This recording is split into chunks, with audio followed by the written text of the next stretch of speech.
prácticamente, Hans, a ver todo el viñedo. Sí. ¿Sí?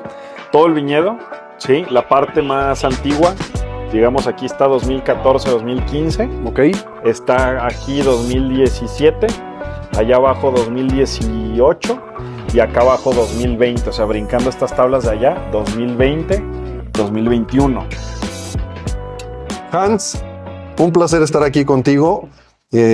Hemos venido en otras ocasiones, mi esposa y yo, a degustar tus vinos y la comida, pero ahora tengo la oportunidad de poder platicar contigo un poco más acerca del proyecto y eso me parece sensacional. No, bienvenidos cuando quieran y siempre es un gusto recibirlos Lo sé. acá en Minaltura. Muchas gracias, Hans. Oye, pues mira, de entrada yo quisiera que me platicaras un poquito, pues, cómo inició el proyecto, qué fue lo que los animó a entrarle al mundo del vino, porque yo sé que pues, son una familia que se dedicaba a otras cosas que no eran el vino y que de repente pues entran en este maravilloso mundo de la vinicultura.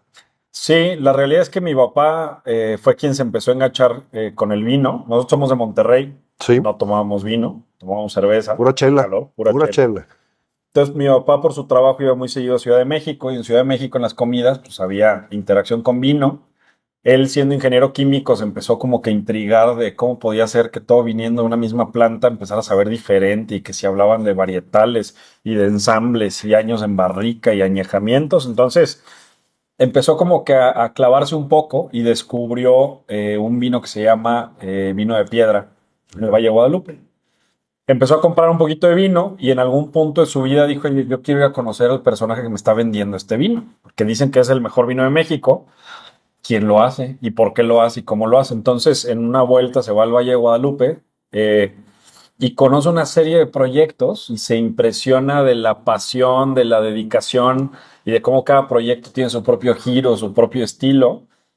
Y entonces pues se maravilla y se engancha ¿De qué año me con estás el vino. hablando más o menos? 2005, 2006 Muy más o menos. reciente, Sí, esto es reciente. claro. 2005, 2006 empezó casi a tomar vino, ¿no?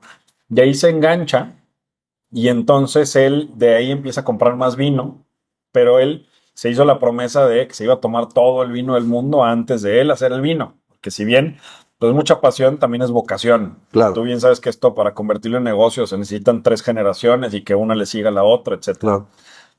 Pero eh, algo pasó en el camino y le entró un sueño guajiro de que su proyecto de retiro, a sus 60 años, él quería destapar una botella de vino que fuera de su viñedo. Entonces en el 2013 se presenta la oportunidad, compramos el rancho, plantamos en 2014. No había nada No de vida había aquí. ¿Qué había aquí? no, aquí había alfalfa, aquí había sorgo, había y ni siquiera en todo el rancho y había muchas piedras también. Dime una cosa, como fue y conoció o se enganchó con el vino, con vino de piedra, pues también tuvieron la oportunidad de trabajar con Hugo da Costa, que es el enólogo de Casa de Piedra, Sí. y quizás él fue el que los orientó al principio en este sueño. Él es más bien uno de los culpables que nos fueron, digamos, no orientando a que esto era una gran idea, ¿no? Y Claro. definitivamente, pues, vamos a estar eternamente agradecidos con él porque sí fue una gran idea. Hugo, creo que dentro de su historia alguna vez hizo vino aquí en Querétaro y él le tenía fe a la tierra y sabía que se podía hacer un buen vino. Y la verdad es que a través de los años hemos descubierto que, si bien no son las condiciones óptimas de estando dentro de esta franja del vino y todas estas cosas que se nos han dicho, pues sí es un perfil muy interesante y característico de los vinos que tenemos aquí en Querétaro, ¿no? Claro. Hugo siendo uno de los actores por los que llegamos nosotros a plantar el viñedo, ¿no? Asesorados por él y por su brazo derecho, que es Trini Jiménez en la parte del viñedo, tomamos la decisión de no, de nosotros descubrir por nuestra propia cuenta qué variedades de uvas son los que se adaptan mejor a esta tierra.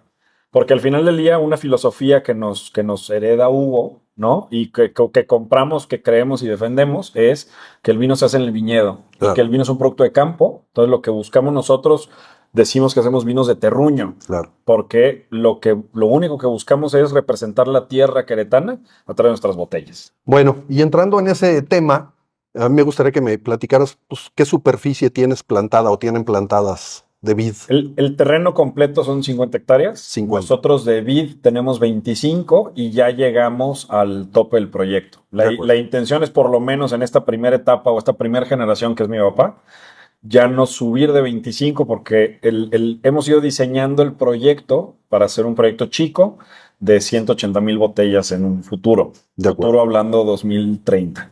Sí. Y bueno, en estas ahora son unas 25 hectáreas las que están, digamos, activas. Tienes más o menos un promedio de que son 5,000, 4,500 plantas por hectárea. 5,000 plantas por hectárea. Nosotros tomamos la decisión de plantar en medias hectáreas. Medias hectáreas. Medias hectáreas. Eso te quería preguntar, porque hay una cosa que me llama mucho la atención de tu proyecto o del proyecto de ustedes. Esto ir llevando el vino no en forma general o masiva, sino tener inclusive equipos en los que recibes pequeñas lotes de uva, lo cual me imagino que repercute en la calidad.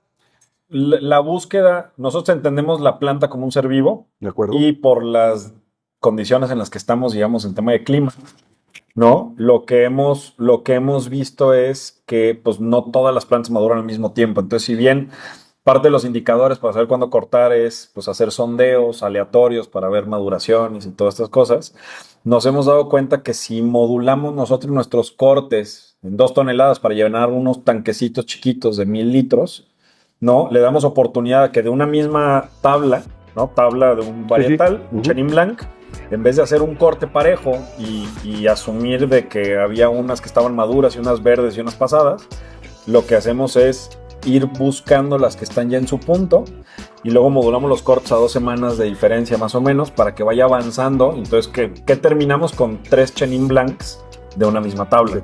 Y eso después lo probamos y vamos haciendo ensambles y vamos tomando unas decisiones. Se vuelve una Matrix de ¿cómo se llama? Rompecabezas, un juego increíble. Y una manera muy respetuosa de escuchar, por decirlo de alguna manera, lo que la naturaleza te está diciendo, ya estoy lista, no estoy lista, Claro. Y que tú lo único que haces es ser quien guíe ese protagonismo de la uva y ponerlo en términos de tiempos y de decisiones enológicas que no afectan a la uva, ¿no? Ser intérprete de la tierra, de Exacto, eso, por decirlo de alguna forma. Nos está pidiendo esto, quiere esto, quiere un poquito más, está muy verde o lo que sea.